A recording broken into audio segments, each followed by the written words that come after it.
तो अंजुम मेरे HA Hindi classes में आप सभी बच्चों का स्वागत है। बच्चों, आज हम पढ़ेंगे छायावाद का अर्थ एवं छायावाद तथा रहस्यवाद में अंतर। छायावाद एक परिचय में हम छायावाद को स्पष्ट कर चुके हैं, छायावाद का अर्थ बता चुके हैं, उसकी विशेषताएं बता चुके हैं। अब इसमें पढ़ेंगे हम छायावाद तथा रहस्यवाद में अंतर। इससे पहले हम छायावाद का अर्थ को रिपीट करते चलें। आधुनिक हिंदी काव्य के इतिहास में छायावाद का अत्यंत महत्वपूर्ण स्थान है। ये काव्य धारा हिंदी साहित्य की बाह्य वर्णन से हटाकर आत्मानुभूति, भावात्मक गहराई और सौंदर्य बोध की ओर ले जाती है। छायावाद ने कविता को व्यक्ति की आंतरिक चेतना से जोड़ा और काव्य को नवीन संवेदना प्रदान की। कहने का अभिप्राय यह है, पहले जो काव्य लिखा जाता था वो बाहरी वर्णन के आधार पर लिखा जाता था, लेकिन छायावाद में ये चेंज आया कि इसमें आत्म अनुभूति, आत्मा क्या अनुभव करती है और व्यक्ति के अंदर कितने भावात्मक गहराई है और वो किस विषय में कितना सौंदर्य बोध को महसूस करता है, ये सब छायावाद की कविता में दिया जाने लगा। छायावाद का अर्थ। छायावाद शब्द का प्रयोग उस काव्यधारा से किया जाता है जिसमें कवि अपनी आत्म अनुभूति, भावनाओं, कल्पनाओं, सूक्ष्म संवेदनाओं को प्रतीकों एवं प्रकृति के माध्यम से व्यक्त करता है। इससे स्पष्ट कथन के साथ संकेत यह है कि छाया और बिंबों का प्रयोग अधिक होता है। जो व्यक्ति महसूस करता है, जो कल्पना करता है, वो सूक्ष्म संवेदनाओं के आधार पर करता है और उसके जो प्रतीक हैं वो प्रकृति से हैं और वास्तविक जगत के हैं, वास्तविक धरातल के हैं। डॉक्टर रामकुमार वर्मा के अनुसार जहाँ परमात्मा की छाया आत्मा में पड़े और आत्मा की छाया परमात्मा में, वही छायावाद है।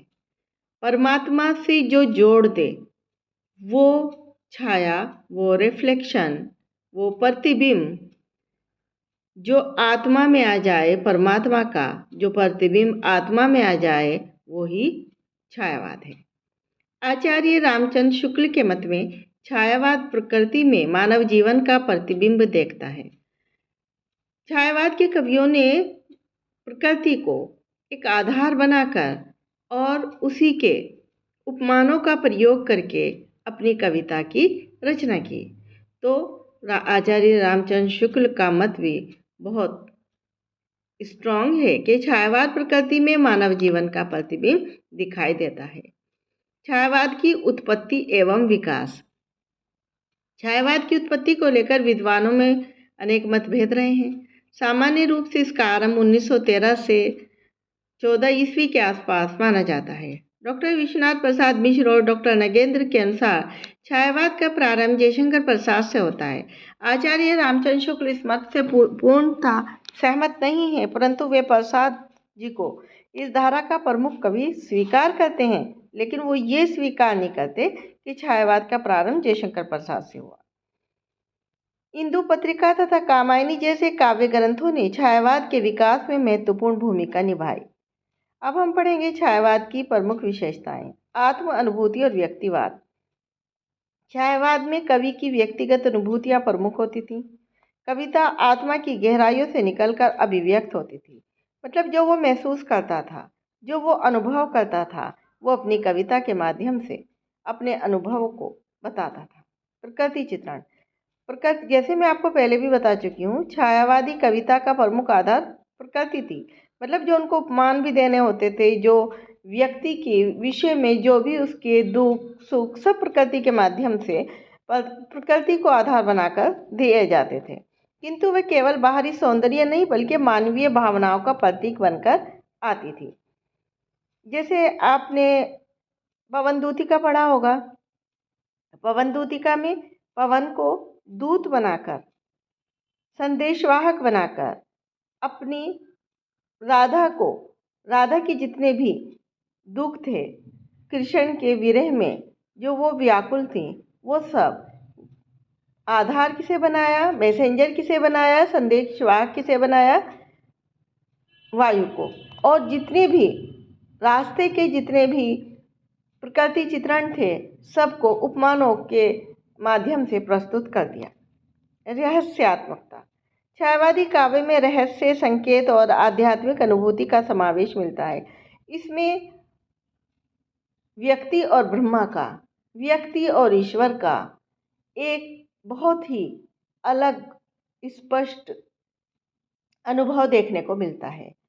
इस छायावाद के कवियों ने ईश्वर को आत्मा से, आत्मा को ईश्वर से जोड़ा और उनके जितने भी संकेत हैं वो सब उसी के आधार पर मिलते हैं।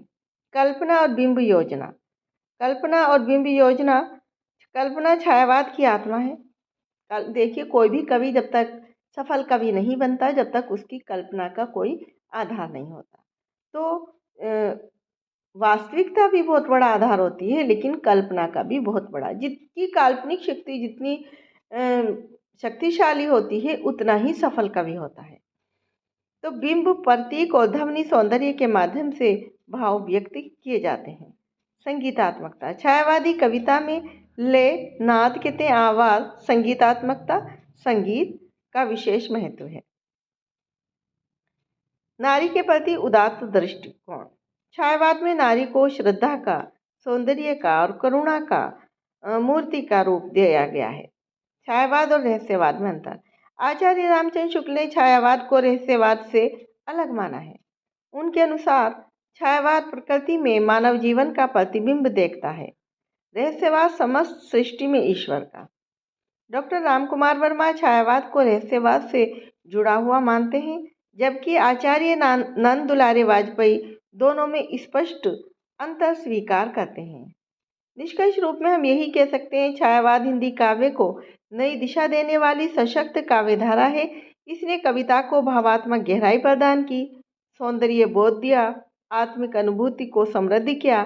जयशंकर प्रसाद, सूर्यकांत त्रिपाठी निराला, सुमित्रानंदन पंत और महादेव वर्मा जैसे कवियों ने छायावाद को उच्च शिखर तक पहुंचा दिया। हिंदी साहित्य के विकास में छायावाद का योगदान अविस्मरणीय है, न भुलाया जाने वाला है। बच्चों, अगर आपको मेरी वीडियो, मेरी जानकारी पसंद आई हो, मेरे चैनल को सब्सक्राइब करें, लाइक करें और ज़्यादा से ज़्यादा बच्चों में शेयर करें। आपका एक लाइक और एक सब्सक्राइब मेरे अंदर नई ऊर्जा का संचार कर देता है। धन्यवाद।